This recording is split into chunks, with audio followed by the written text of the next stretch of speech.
இந்த உள்ளங்கள் பதற நேரம் என் ரப்பி என்னை ஒருபோதும் கைவிட மாட்டான். நீங்க நினைச்சு பாருங்க, உங்க உம்மாவுடைய வயிற்றிலிருந்து நீங்க வெளியே வர்ற நேரம் உங்களுக்கு பாதுகாப்பு கொடுத்தா அல்லாஹ் வெளியே வந்த உடனே தாய்ப்பாலை ரெடி பண்ணி உங்களுக்கு ரிஸ்க் தந்தா அவன் ரிஸ்க்ல கைவிடுவான்னு நினைக்கிறீங்களா? பள்ளி இல்லாத நேரம், குடல்களுக்கு ஜீரணிக்க வைக்கிறதுக்கு எந்த கருவிகளுக்கு முடியாத நேரம், இந்த நிமிஷம் வரைக்கும் கிட்னியை இயங்க வைக்க முடியாத நேரம், உங்க கிட்னியை இயங்க வச்சு, ஹார்ட் இயங்க வச்சு, இது எல்லாத்தையும் இயங்க வச்சு உங்களை வாழ வச்ச இறைவன் உங்களை கைவிடுவான்னு நினைக்கிறீங்களா? உங்க பிள்ளைகளை கைவிடுவான்னு நினைக்கிறீங்களா?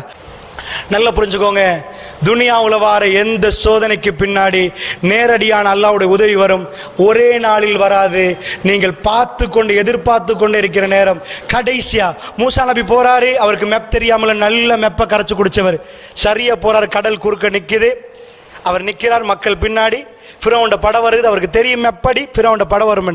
ஆனா அல்லாஹ்வுடைய நல்லடியார்லே இன்னால முதரக்குன் மூசா மாட்டிட்டோம்ண்டாங்க. இன்னமா ரப்பி